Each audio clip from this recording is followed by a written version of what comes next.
Having a blessed and beautiful morning. I hope everyone having a great Labor Day weekend so far, right? Um, Last week we cut off on our chapter 12. We kind of got halfway through it, so I'm going to be finishing the last half. But for everyone watching, we are going through Understanding Your Potential by Miles Monroe. We are on chapter 12, Dare to Believe in Your Potential. And if you have the book, we are on page 164. So we ended off last week talking about that desire. The meaning of desire is craving enough to sacrifice for, and we talked about thus. Whenever you desire, whenever you pray, whenever you have a legitimate desire to want God, not only are you just praying for something when you have a desire, when you're praying, that means you are literally craving for this thing that you want from God. So that's where we ended off, and uh, we talked about that Jesus was saying you'll get up and knock and seek and run out until you get it.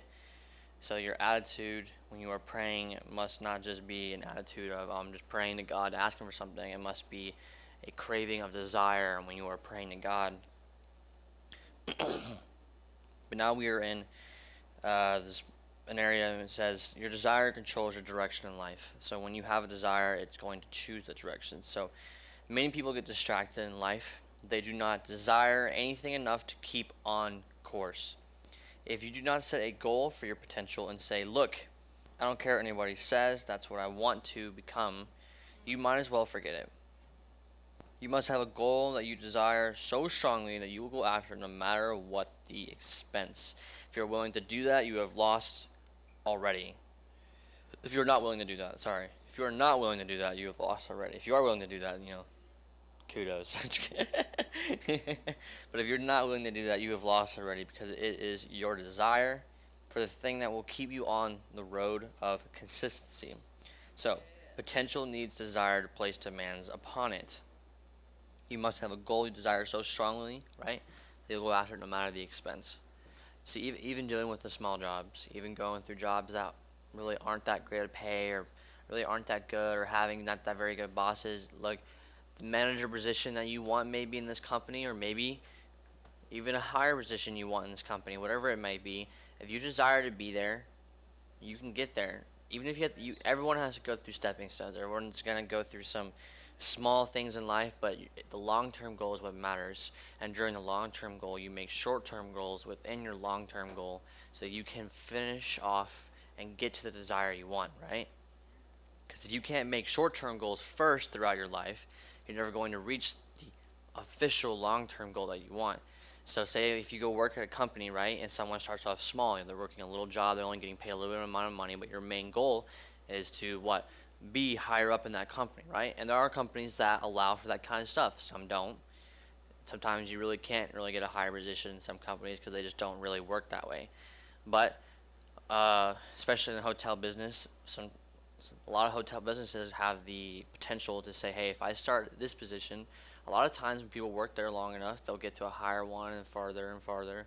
Because at my last job when I worked at a resort, I definitely know it's possible. They give you a pay, they give you a higher pay raise every year. Your pay always goes up regardless, even if you keep the same job. Eventually, if you work at that point and people see and recognize how hard you've been working and the effort you put in, right? If your long-term goal is to be put in a management position, once you get to the management position, whatever it may be, the next goal should be even higher from that, right? Should be working on something that's even better. So you must always have a short-term goal within your long-term goal. Whatever your goal is for your purpose, your demands, you must desire to reach these goals so that you can do the short-term goals easier to reach your long-term goal, right? So you must have a goal you desire so strongly that you will go after it no matter what. So this life is full of advertisements for your attention. Life is crowded and jammed with distractions. They come from all sides trying to shake you from your goal. You don't have a goal. If you don't have a goal, they will provide one for you. So you must know where you want to go and what you want to become. Potential needs purpose to give it direction. So when you pray, desire what you ask for. Refuse to be distracted or interrupted. The power of your potential will be revealed as you sacrifice everything as you sacrifice everything to attain what you desired in prayer. See, like I said, stuff will come from all sides, trying to shake you from the goal that you have. And if you really don't have a goal, trust me, the world will provide you with one that you don't actually need, to be honest. And maybe it's not going to be a good goal for you. That's why some people end up staying at the same job. Like, oh, well, because I have this job that pays whatever, I guess my goal is just to save up some money and just try to keep myself alive in the small place that I'm living in, or just to try to keep this job at least so I don't get fired. So then guess what? Your goal ends up being determined by everything else around you, because now you've gotten to the point where you're just saying, well, I just want to keep my job. I don't really care what else happens. I just want to live, all right. Like I don't really live the best, but it's whatever. When you're saying it's whatever, that's when the world has determined the kind of goals you have in your life, because you're no longer striving for something greater. You're just okay with being either not not very comfortable, or maybe you're just okay with just, you might be comfortable, but that may not be what you really want. But you just feel like you're comfortable sometimes. Which I literally was talking about this yesterday with a friend of mine. He said comfortability is not responsible.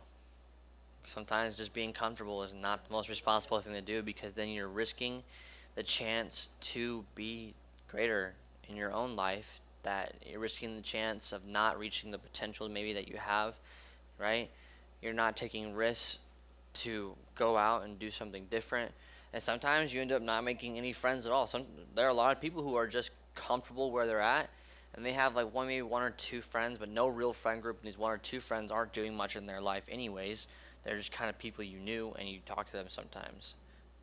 That's not the kind of goal you want, or the kind of life goal that you want in general, or kind of potential you want. You want the potential, right, to be in a friend group of people who all love and care for each other, who love God also. But if you just have a little tiny friend group of maybe like one or two people that, yeah, you trust, but they don't really have a relationship with God, they're not really fully attentive or whatever, just because they see that you're comfortable, so they seem like they're comfortable. Sometimes comfortable is not the best way to go. God likes it when we take risks for Him to reach our potential, because He wants us to step higher and further beyond what we believe we are. So potential can only be for the few sometimes. Unfortunately, most of us will never fulfill the deepest desires of God's heart sometimes, but He has done His best to free us from the false attitudes and perceptions that keep us from achieving our real potential. So God is often disappointed by the lives of His creatures. So perhaps you are a parent who has tried and tried and tried and tried, and still your kids haven't worked out. You've tried your best and given your best, but they will have disappointed you. Sometimes pastors also feel that same way. They give and give and give and give, and people still disappoint them. And often some of the ones who are messing up the most are the ones to whom they have given the most. Trust me, I've been there. That has everyday life too. There are friends that I have and given to. I have put myself out there. I have tried to be there for them as much as possible, showed them love, showed them care, and at the end, they just don't care, and they end up either hurting me or leaving my life or not caring at all. And I'm like, it makes no sense for someone to sacrifice so much for someone else and for them not to care. You know what I mean? So like but stuff will happen. So often some of the ones who are messing up the most are the ones to whom we have given the most. So each of us feels the hurt when people we love have tried to help struggle in the gutter, and their lives are just ruined. They keep going back down the same mistake. Friends of mine who I've cared for a long time, still very involved in doing a lot of dumb decisions, and doing drugs and selling stuff or sleeping around, all these things, right? And I have tried and tried to be there for them, to encourage them, hey, maybe that's not the best decision to make. But they just don't, because they don't have a revelation of Jesus sometimes legitimately in their hearts. They just don't care for the love that you're trying to give them. In the 7th chapter of Matthew, Jesus predicts that many will hear His message, but few will follow and obey. Many will reject or simply fail to accept the abundant life He came to offer. Matthew 17:13-14 says, enter through the narrow gate. For wide is the gate, and broad is the road that leads to destruction, and many enter through it. But small is the gate, and narrow the road that leads to life, and only a few find it. Those words have saved many people throughout, different things, because they realize that by simply just following Jesus, things have gotten better.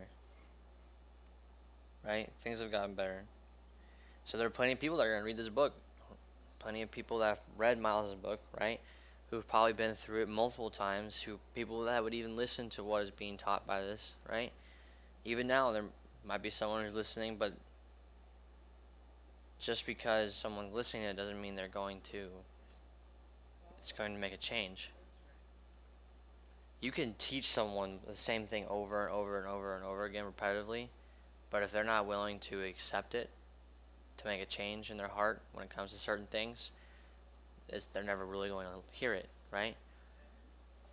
Because you can have conversation with people and explain stuff for hours, but if in their heart they're not willing to really listen, they're never going to get what you're saying, because they're not opening up to listen to what's being taught.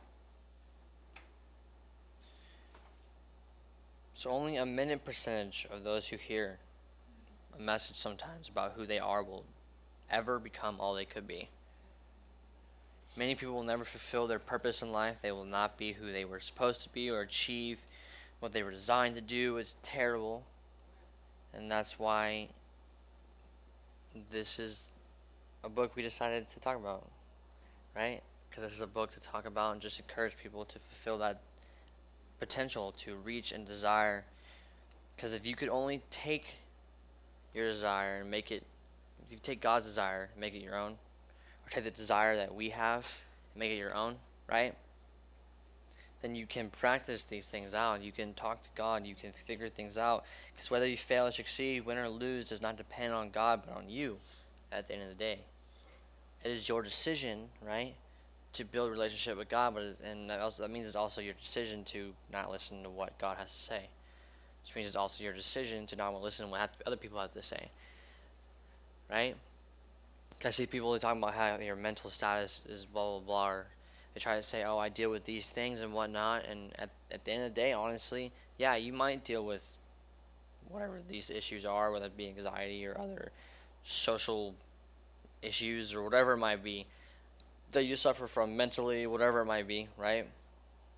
These things can be combated with God, but it's also in your mind to say, God, I'm willing to fight these things to make them no longer my problem. I literally told my friend the other day when I dealt with something that hurt me very hard and I felt my very first anxiety attack ever. It was the worst feeling. I literally said in that moment right after it happened, I said, God, no more. This is something I choose to never feel ever again. I'm never going to be in a situation, or if I am, I'm never going to have this kind of thing, so I'm just going to go to you to help. Because in this moment, I didn't go to you, and that's why I suffered from this anxiety attack. I know people suffer from these things often all the time, but as someone who suffered it on the first time, literally has never experienced it often, because there are people that suffer through these things multiple times in a day, multiple times in a week even, sometimes, like, they experience anxiety attacks a lot, and they're just like, oh, well, I've just gotten used to it. No, I experienced that one time. I don't ever want to feel that again. How do they deal with something like that? Why do you allow that to happen? If I experience it once and say, God, I don't want this ever to bother me ever again, how hard is it for you just to reach to God also and say, God, I want this cut off from my life? You have the potential to cut off these things from your mind. Your mind literally controls your body, and if you let the Spirit control the mind, your mind can easily stop your body from dealing with these issues. Right? You can just say, just like we've talked about, we have the potential that God has. So if God has the potential to never deal with those things, then we clearly have the potential to say we never want to deal with those things. But sometimes we are one of the few. Your creator and manufacturer built a store of miracles in you. He said you have treasures in your earthen vessel. He came to bring you abundant life. He knows there's explosive power in you waiting to be released. Through the strength of Jesus Christ, you can do anything you think or imagine, or even more. There was something that upset me at this very thing when someone you can do all things through Christ who strengthens you. I saw someone literally say in a comment below that verse, Beside, they were like, what are some verses that are misinterpreted, blah blah blah, or just like that, and they read the verse and it says, through Christ I can do all things who strengthen me, right? Someone put, well, through Christ you can do all things that God has called you to do, and I was like, that's not what the verse says. It's not at all what the verse says. That verse literally says, through Christ you can do all things who strengthens you, right? Yeah, you can do all things through Christ who strengthens you. But this person is like trying to say you can do all things through Christ who strengthens you to the thing that you're called to do. No. You can do anything. Anything through Christ. There's not a specific, there might be a specific calling that God has for you. But it doesn't mean that's the only thing that you can do through Christ. You can do anything. Right? So the fact that I saw that some person literally was like, oh, this verse is misinterpreted. This is, you can do all things through Christ who strengthens you to what you're called to do. I was like, I don't remember that verse saying that. I don't remember that verse being interpreted like that ever. I don't know why you're interpreting it like that. That's not how it should be interpreted, because that's not what it says. There is no verse after that, no verse before that, no other verse in the Bible that literally says that you're only going to be called to do the things that God calls you to do. That's like basically saying you're capped. That you have zero potential besides what you're only called to do, and that's it. Which is not true, because God gave you unlimited potential to do what you are called to do, and further. You are able to exceedingly abundantly do everything that God has called you to do, which means that you can do what you're called to do and more. Right? So the fact that someone actually thinks that verse is saying you're only going to have strength for the thing you're called to do is someone who obviously doesn't have the realization of their potential. Because they just literally stated themselves that they capped themselves off at a certain point, and that's it. That they can only do a certain thing good enough to that point, and that is it, and they are done. That's not true. God has called you to do everything imaginable. You can do everything God has called you to do and so much more, so that means you can push past the cap that you might believe that you have. Some people believe they have a cap, but that's not true. God will show you there is no cap to that potential, right? But not everyone, right, will hook up to God. Not everyone will look for the things God planted within them to be used for His glory. Not everyone will choose to fulfill their potential. The number will be very few. So, Ma says he wonders what category you might fit in. He says, I wonder where you are. Are you broad? Are you the broad gate when everybody is going nowhere? Are you the one of many who aren't going to be anything? Come join the narrow gate. Be one of the few. Decide you're not going to go with the crowd. Right? You don't have to be like the crowd. Separate yourself. Square your shoulders. Do something. Right? When people get in a fight, right? They square up their shoulders, they get ready, they relax, and they get back, right? They're ready for a fight. It's the same thing. If you're going to be ready for, if you're going to, it is a karate analogy. I don't think a regular fighter analogy. No, I mean, yeah. Well, I mean, yeah.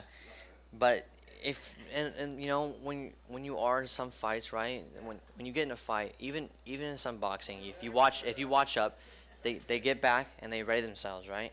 So it's the same thing. If you're going to separate yourself from the world, you must be ready and prepared to fight off what the world has to say. So you must choose to be somebody instead of no one. Leave your footprints in the sand of history and carry none of your potential to the cemetery. Jesus passed judgment and he said, the message my Father gave me is for the world, but only a few will dare to take the challenge to handle abundant life. Right? The message my Father gave me is for the world, and only a few will dare to challenge to handle abundant life.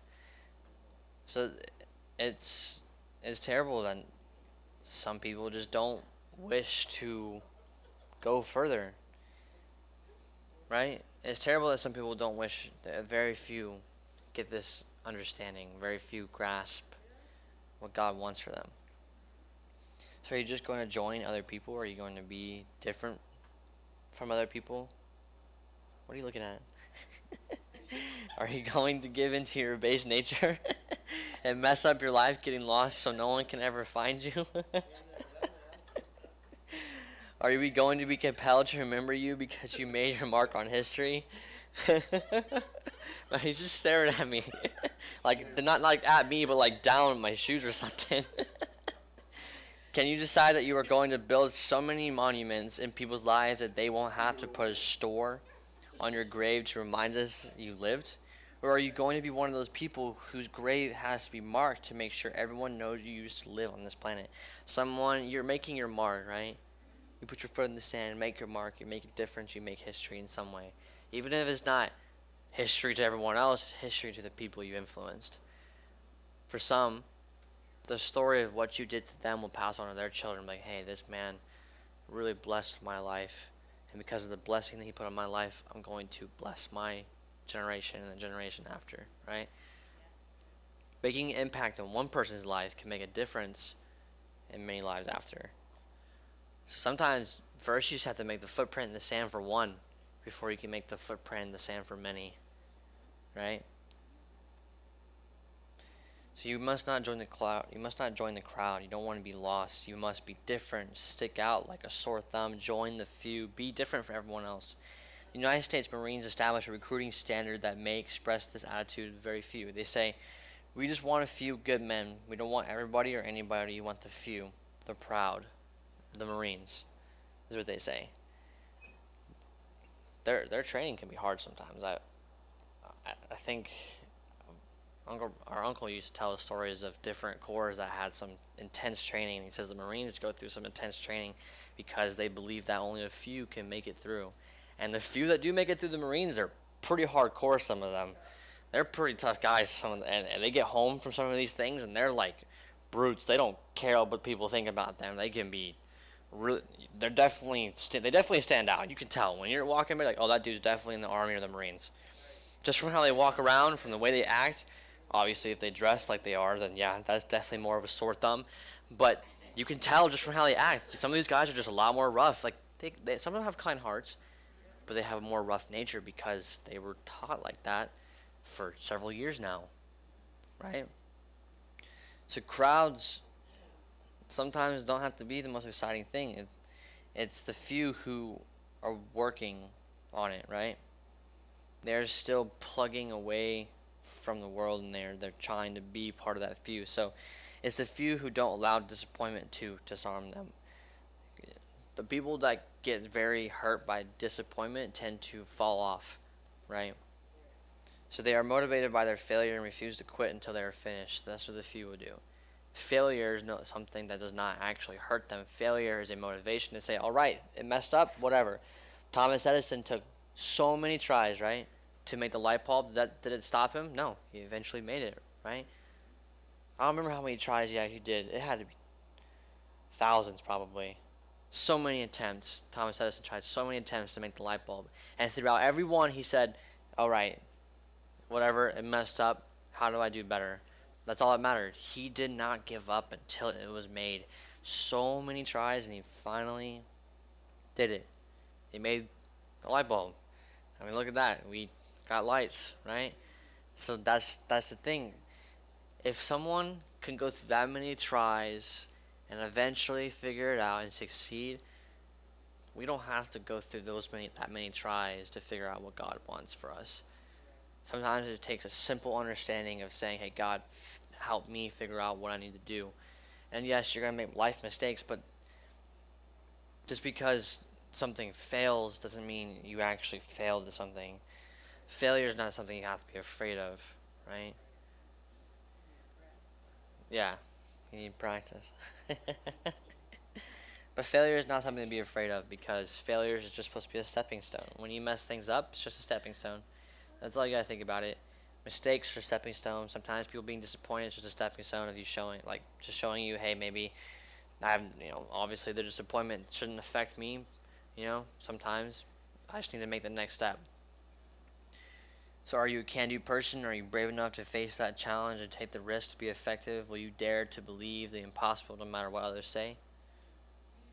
The world desperately needs some people who will go for the miracles no matter what it takes. The world needs some people who believe God for the potential buried within them, desiring their dreams enough to move out and act. Only a few will find the kind of potential that allows them to live from the depths of their hidden ability.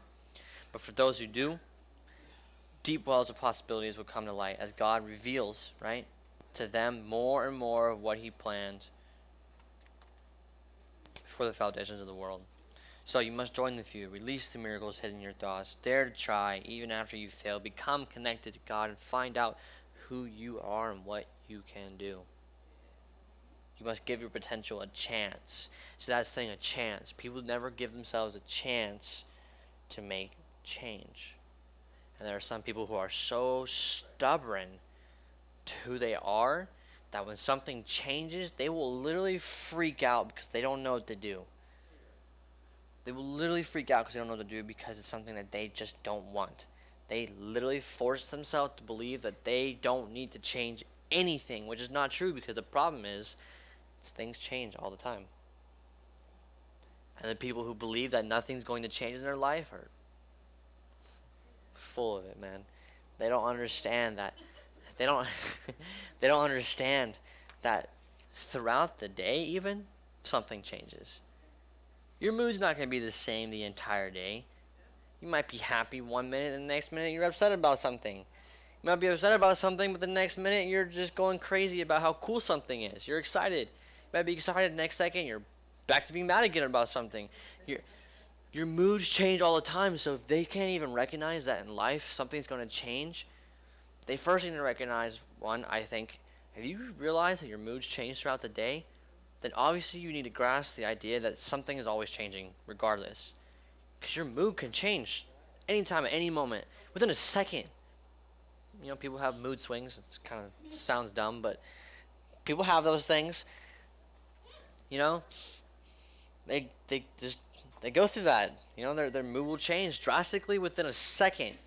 They'll go from completely being nice to you, and you said like a joke, and all of a sudden they're like, you're rude. I don't like you. Get out of my face. Go away. And they just get mad at you, and you're like, what you know, like what happened exactly? See, but that's just a small example of something that changes. Your mood changes every day, so if you can't, people who can't accept that something can change all the time, you know, obviously they don't understand their mood. I think they first need to look at themselves in the mirror and realize, hey, if you were happy just a moment ago, now you're mad after you just looked at, like, while you're looking at the mirror now, then you clearly need to understand that if your mood can change that easily, that means there are things in life also that change just as easily too. So a world within the third world, a definition of the term third world. So there are over 5 billion people on planet Earth. Over half of these people live in countries, conditions that have been labeled third world countries. This term was invented by a French economist who was attempting to describe the various groupings of people throughout the world based on their socio-economic status. Whether or not this term is valid is generally accepted as a description of element of identification for millions. Right? The term is defined as any people who did not benefit from or participate in the Industrial Revolution. A large majority of these people were not allowed to benefit from or participate in the Industrial Revolution because they were subjugated at the time, and they were used to fuel the economic base for the revolution. Many of them were reduced to slaves and indentured servants, thus robbing them of their identity, dignity, self-worth, and self-respect. Today, despite changes, conditions, and a greater measure of freedom and independence, many are still grappling with their identity and their sense of self-worth. We definitely know that's an issue in America too. We're definitely dealing with identity crisis problems, for sure. A lot of men identifying as something else. Nothing, you know, not necessarily. Not that I'm not gonna. I think the misrepresentation of how people act toward them is wrong. You still gotta love on them. You still gotta love on that person, you know. And Dad says read the book of Leviticus, but you still have to love on these people, show them God's love, and still try to get them saved. You have no reason. A lot of churches are bashing. A lot of churches are bashing on them, right? which is not the love of God. You still need to love on them. You still need to figure out how to get them saved. You still need to show them God's love. You still need to get them changed. You still need to pray for them. You need to cast the demons out of them, right? But the problem is, because of this self-identity stuff, even the church has begun to just accept it and letting them in and not doing anything about it. And also there are churches that are just shaming them for it instead. Churches that are shaming and churches that are accepting this are also not necessarily showing or understanding their own identity in Christ, obviously, because if they're not praying for them to be saved for this thing, they're not making a difference. And if they are shaming them for who they are, they're definitely not making a difference, because you're just making yourselves look bad. You are making the church look like hypocrites who don't love God when you are just shaming people just because they believe in something. You can't do that. You must love on people with the love of God, and you must show them how much God loves them so they can make a change in their heart, right? And sometimes they're not going to accept that, but it is better to love on people, to show them who their self-worth and identity is in Christ. What? It is better to love on them and show them the love of God first instead of just doing that kind of stuff. So in order to find your self-identity, your self-purpose, who you are, your self-worth, right? Many of these nations that progressed and developed through industrial revolution had reinforced attitudes and policies and legislations. The notion of these things, right? Third world people do not possess the potential to develop skills, intelligence, and sophistication necessary to equal that of industrialized states. So with this prejudice in mind, third world people everywhere, whatever skin, race, or color you are, right? And other nationalities, the potential is limitless. The potential is so limitless because could you imagine if you can give some of these countries the stuff that we have? The potential some of these people could have are endless. Some of these people are probably geniuses and we just have no idea because we're not the countries that have all this technology, that have all this stuff that makes us the modern industrialization of the world, aren't doing anything to help them out, aren't doing anything to make progress, to show them anything. They have countries that are right next to theirs that are industrialized, who have these things, and aren't even spreading it to the next country right next to them. We have the potential to do anything here, right? We live in a country that is free to make almost any decision you want to make, literally. Literally. You know, even with your self identity, you literally can do anything. You can make yourself whatever you want, call yourself whatever you want. I could literally identify as an attack helicopter if I wanted to. That's how much freedom we have in America. I could literally label myself whatever I want. And with all that freedom, we still haven't made an impact on some of these countries, which makes no sense. We are a country that was based on God, and instead of spreading the potential that God has put through us to all these countries that need it, we aren't doing anything at all. So God created you, right, the way you are. God created you to achieve the ability to develop, accomplish, produce, create, and perform anything your mind can conceive. So the opinions of others should never determine your self-worth. Your identity is not found in prejudgments of others, but in the source from which you came, which is God, your Father and Creator. Jesus came to restore you to your rightful position. So the wealth within the third world must be realized, harnessed, and maximized by its people. We must be willing to work and commit ourselves to tapping the potential within the land. Our youth, the arts, sports, music, our governments must have and believe that they have the ability to improve, right, on systems and form institutionalized by the industrialized states. The church in the third world must begin to take responsibility for its own people and appreciate that they have the potential to write their own songs, books, and develop an indigenous curriculum for Christian education, leadership, resource, and financial autonomy and accountability. I think this is cool he's talking about this stuff because we can, at the same time, so we are doing some stuff here, but we can only do so much. At the end of the day, it's also them, just like us. At the end of the day, it's our decision whether we want to make the bigger impact in our life and make a difference. So it's the same thing. If they don't progress, even after being shown, or doing anything, or people trying to make an impact in their countries, and they have nothing. The churches out there aren't making an impact to make a change or a difference either. After having someone come and show them that they can have that difference, they can have that potential, they can make these changes, right? At the end of the day, it's their fault that they aren't making that decision. It's the same thing for us. If we have the freedom to do almost anything we want, how come you aren't making the change or decision to be better than who you are? Or to reach further heights than where you're already at? Because of this potential that we have, at the end of the day, because it is your decision, that means you have to make the decision to follow what God has. Right? So if you can't make the decision to follow God, then it's the same issue for countries that don't make the decision to make change. America's not afraid of change.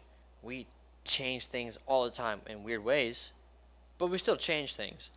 Not always agreeable, but there are things still being changed. And with how many things are always being changed, and the drastic things that we do to make change, and to do this and to do that, other countries can do the same thing.